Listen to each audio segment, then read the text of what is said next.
Além do currículo já declinado, é importante dizer que vai além de uma centena o número de artigos, capítulos e ensaios que ele tem publicados. Prêmios, consultorias, contribuições em enciclopédias, palestras, conferências, participações em seminários por todo o mundo. E hoje, de volta a EMERJ para a palestra Legal Profession, seu novo tema de estudo, o Distinguished Professor Guest da escola Dr. Bryant Garth.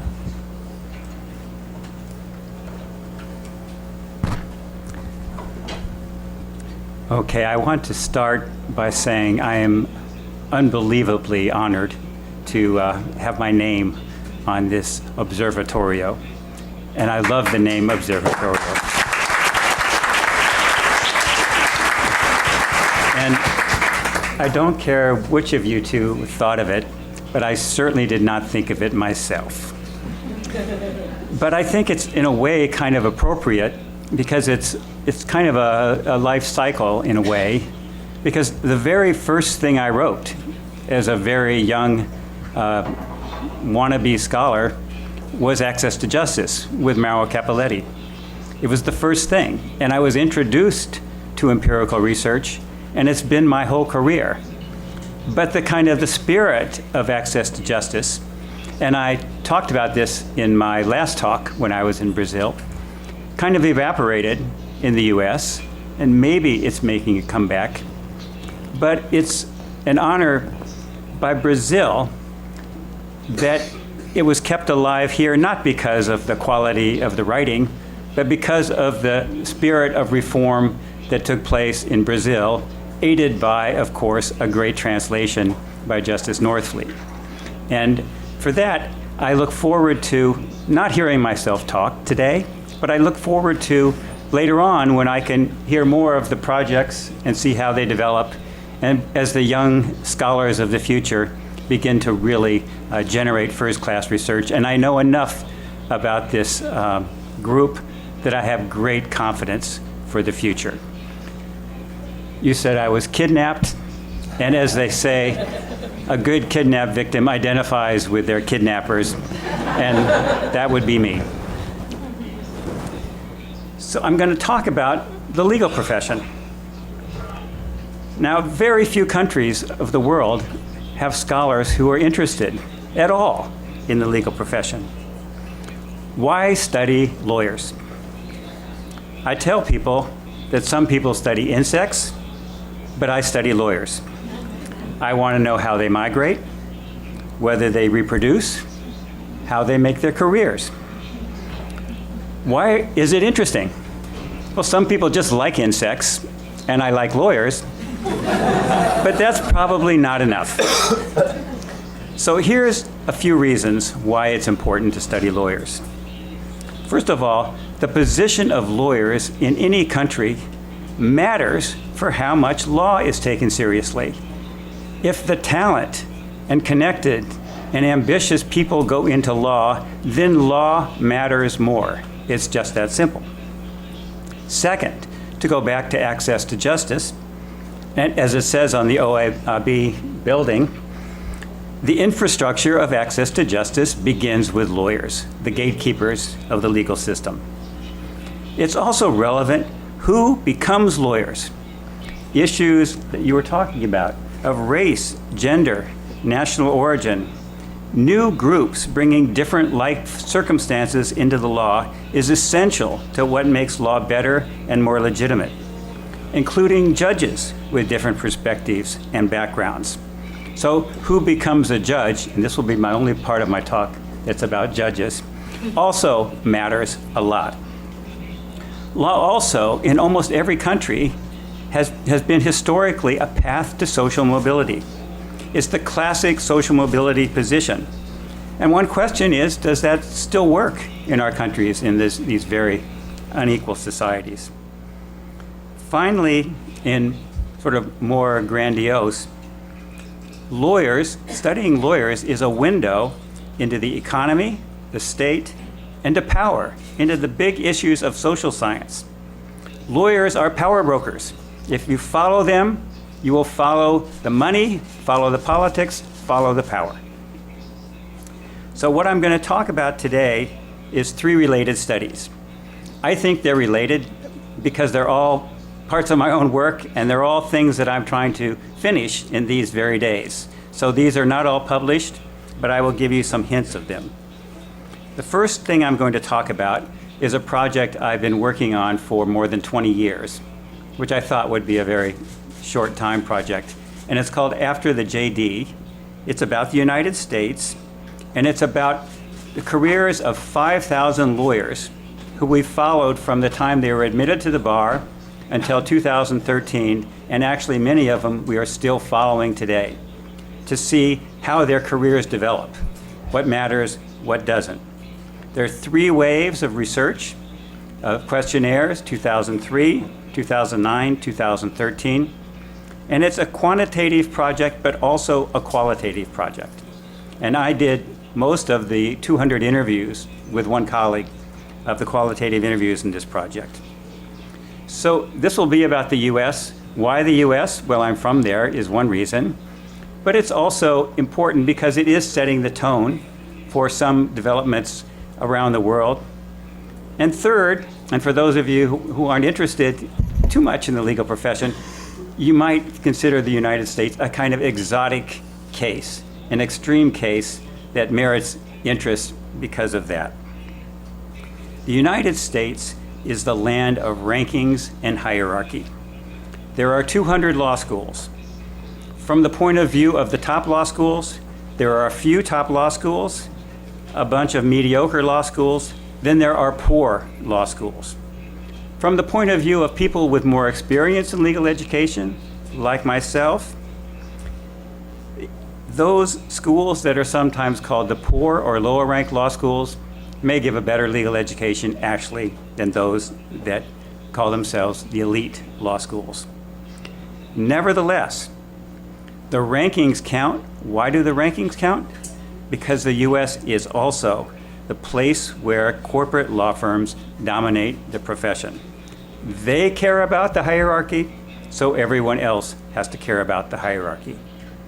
So I'm going to give you a little picture of what After the JD found, just a few highlights.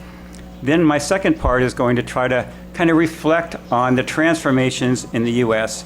And then my third part will be to kind of take it outside of the United States, because I'm working on a book right now with my co-author, Yves Desilets, which is on globalization, the spread of corporate law, and transformations in legal education. And it focuses on Asia, so I'm going to talk a little bit about India. I think there are some interesting things about India that can be made more general. So back to the United States and After the JD. First, school attended matters the most in what job you get. Again, the hierarchy matters. Then grades in law school count for the jobs, but first at school, then grades. So you have to have higher grades from a lower school, and you can get a job with lower grades from the higher school. But that's what matters. Second, 20% of all law graduates start in law firms of over 250. 69% start in private practice. Only 1%. The US is famous for public interest law, but only 1% of US lawyers start in public interest law, 3% in legal aid and public defender. Those who practice by themselves is only 5%. Those who start practicing in-house is only 4%. And to go back to your topic a little bit, women, minorities, ethnic minorities, racial minorities, when they start in big law firms, they start at the same percentages as white men. But we will see that changes. They're actively recruited as associates. So that was wave one. That's the first job for law graduates in the United States.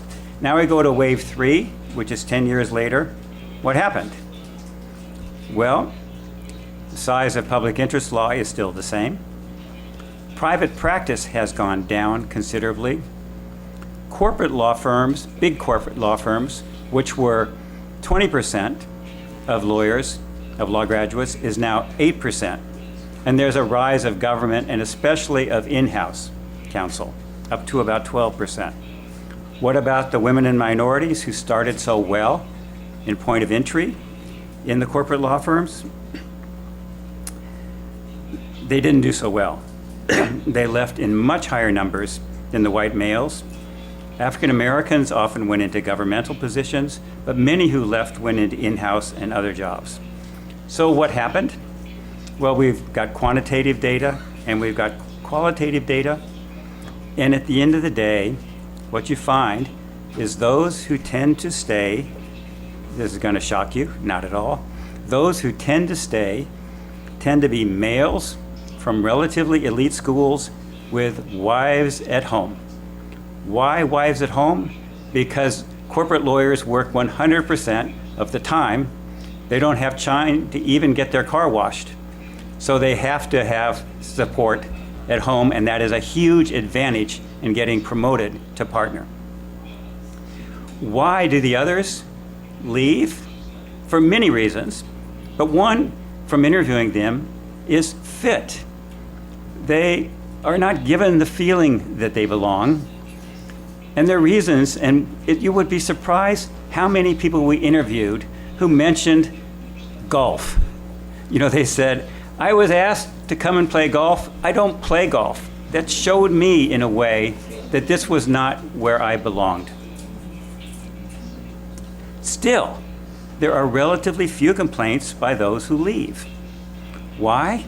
Because they think of large law firms not as a place to make a career, but as a finishing school, a place to stay for 3 years or so to acquire a kind of symbolic capital that gains respect. So, to put it where what I've said so far, there's still some prejudice in picking equity partners. Those tend to be the males, the white males, from the elite schools. The whole process favors elite schools, but it's a little more open to minorities and to top graduates from schools farther down. Two things I should have said at the beginning. There is no evidence that better students are better lawyers. And the more elite the law school, the more the parents of the students have wealth and education. So there's a bias built into it, and I'll talk more about that later. The lower ranked the school, and remember how expensive our law schools are in the United States, the more debt they are likely to have and the less opportunity. So if you put that together with the education and wealth of those in the elite schools, it means those who have the least opportunity are those who are from the lowest social categories, classes. So it's very tough for the lower ranked. What do? More of them go into solo practice, into state government, but we've interviewed a lot of them as well. They are more entrepreneurial. They find ways to make it work. They draw on their friends, on special skills. They invent new practice areas. They actually serve access to justice not by going into public interest law or legal aid, but into a kind of neglected category of solo lawyers serving their communities. That also provides access to justice. And generally, in the US, even though from outside it looks like there's not too much social mobility for those who are not in the elite schools, they nevertheless tell us that they are glad they went to law school, and that if they had to do it over again, they would do it again. So there is, at least in their own minds, and it means something because social mobility depends on where you started, not just on where you ended. So second part is to try to reflect on change that has taken place over a larger period of time in the US legal profession. And we start by talking about the golden age of big corporate law in the US. And again, I apologize for talking about corporate law, but if you're talking about the United States, that's what you talk about. We try to expand in this project, but you have to focus on that. So in the 1960s, the big corporate law firms were much smaller. Many fewer people were in them. They had a nice life because they had stable clients who identified with law firms, who did not switch business. Lawyers stayed in the firms where they worked. They had steady careers. And if you happened to make partner, you could kind of relax because you were going to be protected for your career. They went to the country clubs and they played golf. A legacy that continues today. Famous work in the legal profession called Chicago Lawyers in the 1970s described the legal profession of that time as two hemispheres, two divided hemispheres. One is the corporate side, and one is personal plight, they called it, meaning serving individuals, small, solo prosecutors and defenders at the state level. In the 1970s, many, many more lawyers were in that serving people side, and there were many more solo practitioners than today. What's extraordinary about the profession in that period was that those hemispheres had separate careers, they went to separate schools, they had separate religions, because Jews and Catholics were the solos in small firms, and the white Anglo-Saxon Protestants were the ones that were in the big corporate law firms. They were white and they were male, and they had wives at home. Most law schools from graduates in those days desperately wanted to be a partnership in corporate law firms. They started there after graduation. They competed to try to get to be a partner for 6 years or so, which seems very short today. And if they failed, it was either up or out. If you didn't make partner, you left. And you left sort of, they kind of tried to disguise it and camouflage it, not make it look too bad, but everyone defined it as a failure, and you went off to another job, often working for a corporation, which was low prestige at the time. Those who graduated from elite schools who didn't want to be corporate lawyers never thought of starting in corporate law firms. They just kept away. Now, the lower hemisphere, those who served individuals, was litigation, criminal law, family law, state government, prosecutors, defenders. And these often went to local law schools, and they were connected to state and local politics, which were dominated by networks based on, for example, Italian or Polish ethnicity. Personal relations were keys to getting those jobs. And the local law schools, think of Loyola of Chicago, dominated those kinds of positions. And interestingly, in that era, most law graduates had 1 or 2 jobs in their lifetime. Now, from after the JD, 6, 7, 8, there's lots of mobility. So what's the difference today from that kind of golden age of corporate law firms, where there was also a lot going on, some especially governmental prosperity in the so-called lower hemisphere? It's much more fluid, much more competitive, many more jobs per lawyer, but there are well-worn paths where the old patterns can still be found. Now, corporate law, as I said, is open to all races, ethnicities, genders, religions, and law schools. Depends on schools and grades, as I said, but the top schools from the relatively low-ranked positions have a harder time getting those positions. And the law firms, again, are much bigger and richer, which is one reason why they hire more. They also were criticized for excluding women and minorities. And now we have rankings on how much they exclude women and minorities, so they have to try harder, and they do. They just don't have much success at the partnership. Now here's the question: why do so many people start in these big law firms where they do not want to end up? The key is, in the United States, and this is kind of strange, the value of starting in a corporate law firm. Now, I don't celebrate this. I don't tell students that they have to go work in a big law firm. I tell them you can make a career in many other ways. But there is this value. And we learned from a qualitative interview kind of an expression of what this was. There was a lawyer we talked to who said he had not started at a big law firm. And then later on, he got a job in a big law firm, and he was desperate to get that job for only one reason.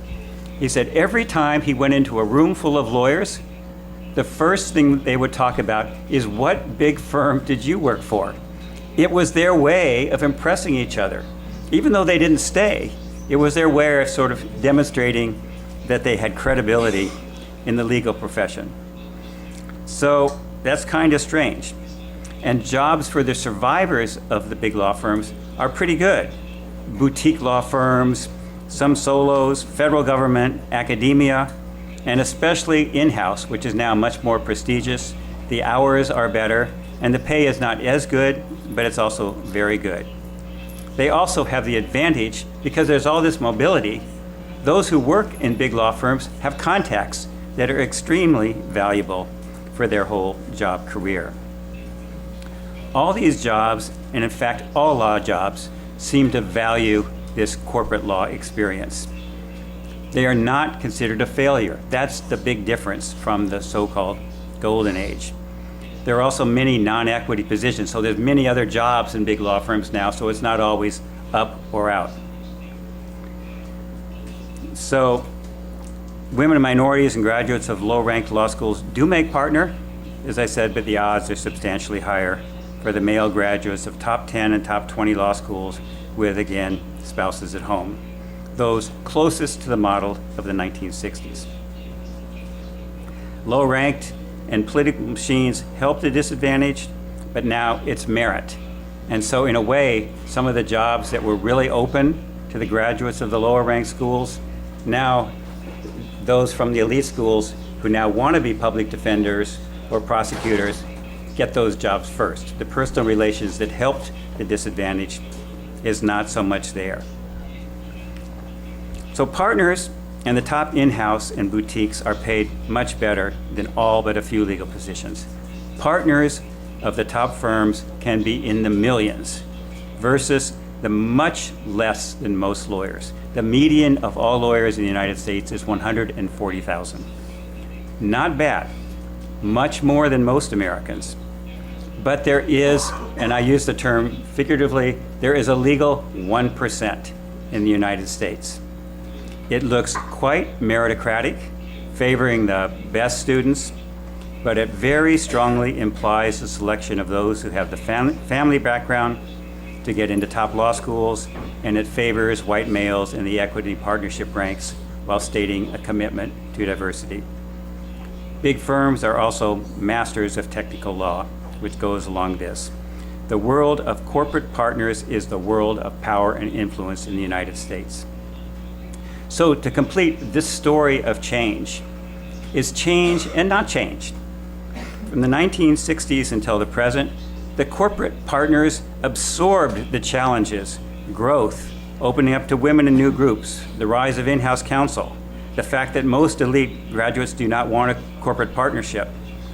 And because of the assumption that everyone needs to start there, which is pretty new, they get a critical mass of elites, and some of them stay and become partners and reproduce the whole system.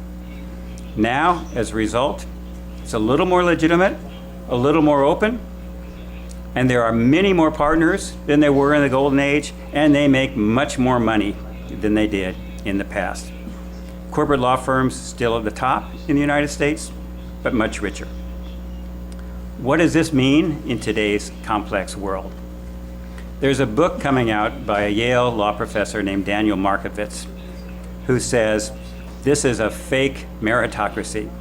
He says it favors people who are prepared from birth to go to the right schools, right preschools, right elementary, right secondary, most select elite colleges, and the top corporate law firms. They learn to excel, show commitments to public service, relate easily to elites, and exactly what steps to follow to get to the top. Corporate law firms and the organizations around them are the destinations for those people on the trajectory of the top schools. They are machines, in other words, to create a substantial number of one-percenters in law, alongside investment bankers, private equity, hedge funds, and the like, in an increasingly unequal world. Now, on to India, and this will be a shorter and final part. As I say, we're writing this book on Asia, and part of our focus is on the import and export of global and corporate law firms serving big business, which is now almost a universal phenomenon. One example is India. Here comes a very quick tour. The British Empire created an elite of British-educated barristers and solicitors who did very well within the empire. They thrived, but they also changed and switched and led the Indian move for independence. Think of Nehru, Gandhi, etc. The leading lawyers, the High Court and the Supreme Court advocates, however, these top lawyers in India, became complacent after independence, and they basically undermined the legitimacy of the profession by resisting efforts at development, redistribution, land reform, and the courts stood as obstacles. By the 1960s, the legal profession was very poorly respected in India, and talent, which is good for the Silicon Valley and others, went into engineering and into business school. And there was some concern about this in India, that the legal profession was losing its historical influence. Some there were worried about it. The Ford Foundation from the US even commissioned studies along with Indians about what could be done. A few reformers wanted to open up the bar, this very insular Indian advocacy, senior advocacy. In a long story, they decided that they would create a new law school, and they opened what they hoped would be India's Harvard, the first national law school. It opened in the 1980s. But instead of making the bar more open to talent from outside the families that dominated the bar,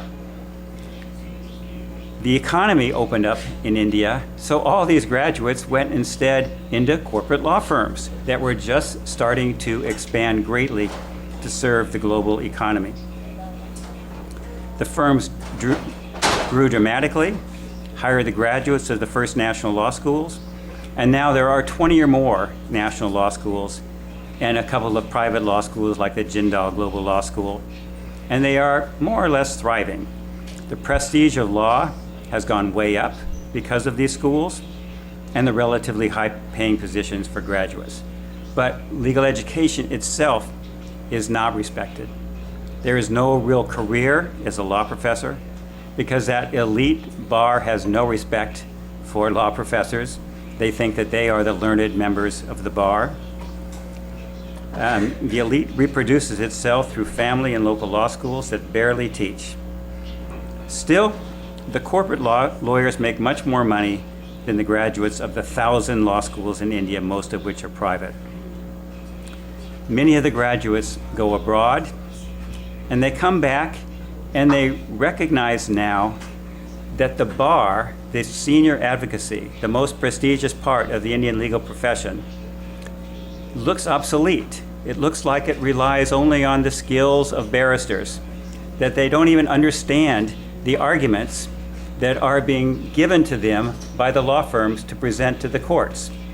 So there's a lot of criticism now of the bar, and the bar still has not opened up. The graduates of the national law schools prosper, but the bar is still closed. The elite has maintained its small, insular, dominant position. So the conclusion is the change is not the same as the US, but the spread and growth of corporate law firms and of national law schools being the few law schools that promote entry into the corporate law firms, we end up with a kind of a parallel situation to the US 1%. Who gets into those national law schools?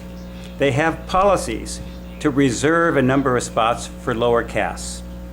But by the time there is graduation, those who have excelled are those who are better prepared, and it's the upper castes that thrive. And they get those jobs and the jobs that then come after, beginning in the corporate law firms. So in today's unequal world, 1% of lawyers attracts top talent in India, keeping law's prestige, and to some extent changing the local hierarchies. Now you have corporate lawyers as well as the senior advocates, but the senior advocates are still at the top. But there's a strong limit there on law as an upward mobility career. I have no idea what happens, and I wish I did, to the graduates of the 870 law schools or 970 law schools in India who do not have access to the corporate law firms.